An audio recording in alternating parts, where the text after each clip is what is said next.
Allah este este facar timu.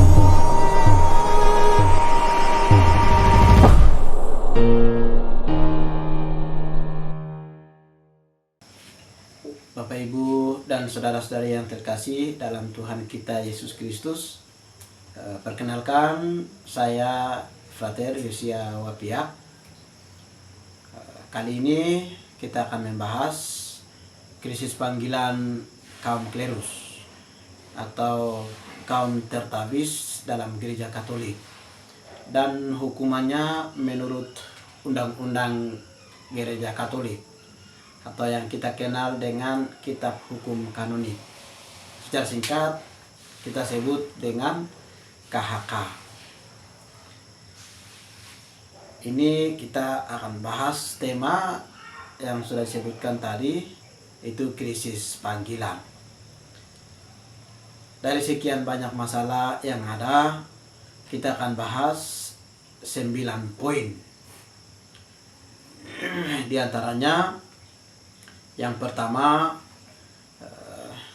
Undang-Undang Nomor 1392 atau Kanon 1392. Di sana menyebutkan kaum klerus atau religius yang berdagang atau berbisnis melawan ketentuan-ketentuan kanon hendaknya diberi hukuman dengan seberat tindakan pidana. Artinya setiap imam tidak bisa berbisnis untuk kepentingan dirinya sendiri, kecuali untuk kepentingan bersama. Misalnya kios paroki atau kios dekenat, itu bisa lakukan atas seizin ordinaris wilayah. Nah, ordinaris wilayah itu adalah uskup sendiri. Yang kedua, Kanon 1393 yang melanggar kewajiban yang dibebankan pada dirinya oleh suatu hukuman dapat dijatuhi hukuman yang adil. Yang berikut kita akan bahas Kanon atau Undang-Undang Nomor 1394 ayat 1 dengan tetap berlaku ketentuan Kanon 1194 ayat 1. Secara khusus nomor 3, di sana menyebutkan kaum klerus yang mencoba menikah juga secara sipil saja terkena suspensi. Suspensi itu artinya pemberhentian sementara atau beberapa waktu sebagai status klerikal. Sebagai imamnya itu diberhentikan beberapa waktu. Apabila ia meskipun sudah diperingatkan tidak menyesal dan terus membuat skandal, dapat dihukum secara bertahap dan pencabutan sampai keluarkan dari status klerikal. Sekalipun sudah peringatkan, tapi pastornya terus melakukan pernikahan secara sipil, maka dia akan mencabut sebagai seorang imam. Nah, anggota imamnya, daftar imamnya dicabut dan dia menjadi warga biasa atau umat awam. Yang berikut Kanon 1394 ayat 2. Religius yang berkaul kekal yang bukan klerikus yang mencoba menikah juga secara sipil saja terkena interdik. Interdik itu artinya pelanggaran yang berlaku ketentuan Kanon 194 itu sebelumnya. Itu menyebutkan Kanon 194 itu menyebutkan apabila kaum religius yang berkaul kekal atau bukan klerikus mencoba melakukan menikah secara sipil saja, anggotanya dikeluarkan dari tarekatnya.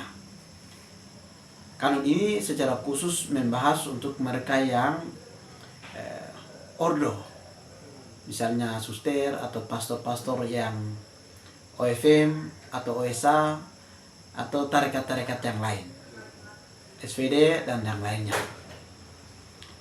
Kemudian yang berikut Kanon 1395 ayat 1. Klerus yang berkonkubinat selain kasus yang disebutkan dalam Kanon 1394 tadi, dan klerikus yang tetap berada dalam dosa lahiriah lain melawan perintah ke-6 dari Dekalog atau yang kita kenal dengan 10 perintah Allah, memberikan skandal, hendaknya dihukum dengan suspensi. Suspensi itu artinya pemberhentian sementara. Sebagai status klerikalnya pemberhentian sementara. Jika sesudah diperingatkan tindak pidana masih berjalan terus secara bertahap, akan ditambah dengan hukuman-hukuman lain sampai status klerikalnya dicabut secara bertahap. Yang berikut kita akan membahas Kanon atau Undang-Undang 1395 ayat yang kedua.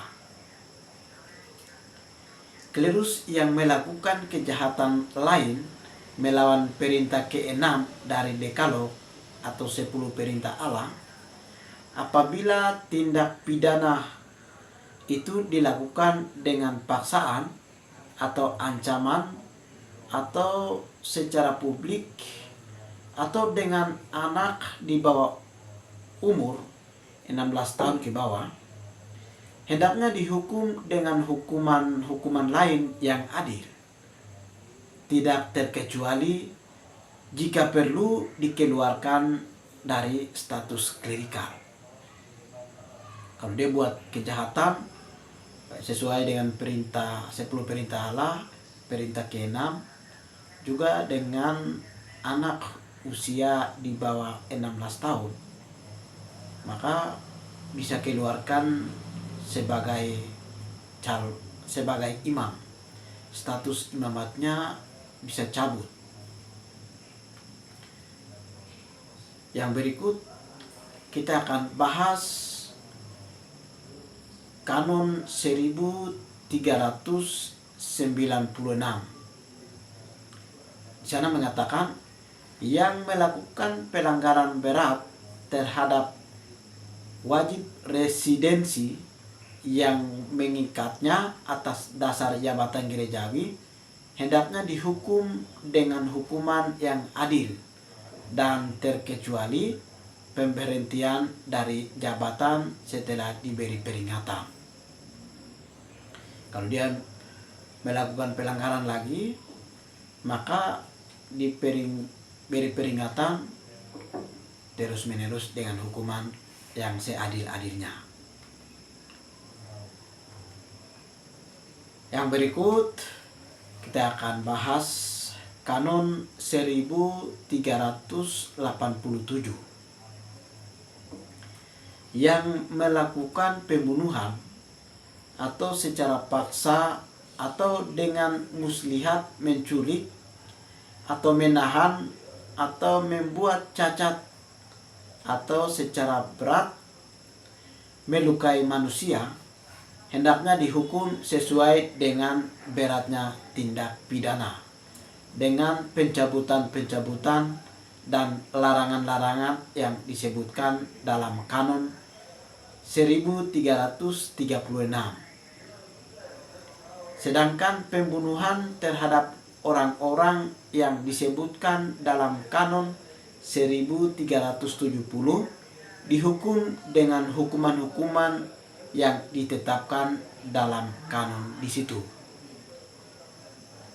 Maksudnya artinya Kanon 1370 di sana mengatakan bahwa seorang imam atau klerus yang memukul atau membunuh sahabat imamnya atau uskupnya, dia punya status sebagai imamnya itu akan dicabut dari imamatnya dan dia akan kembali seperti kaum awam yang lain.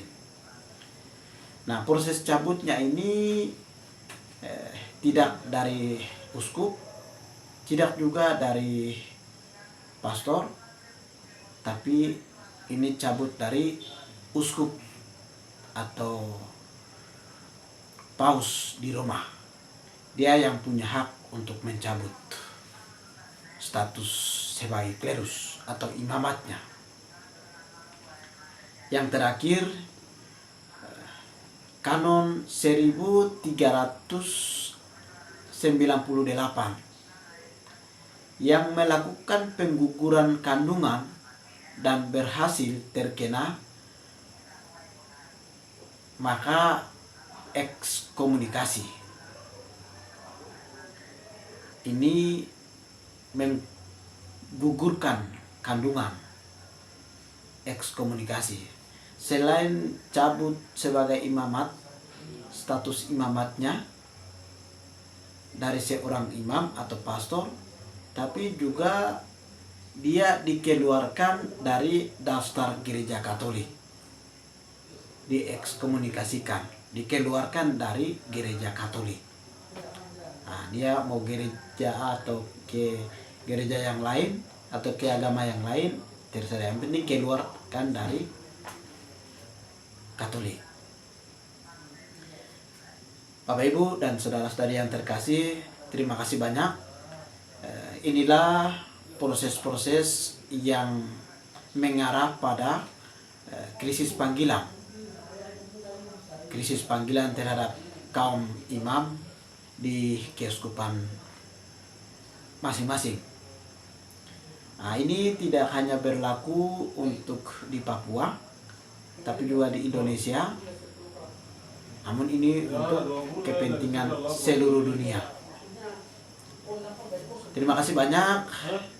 Inilah hasil diskusi atau berbagi pengetahuan untuk kita mengetahui bersama. Sekian dan terima kasih.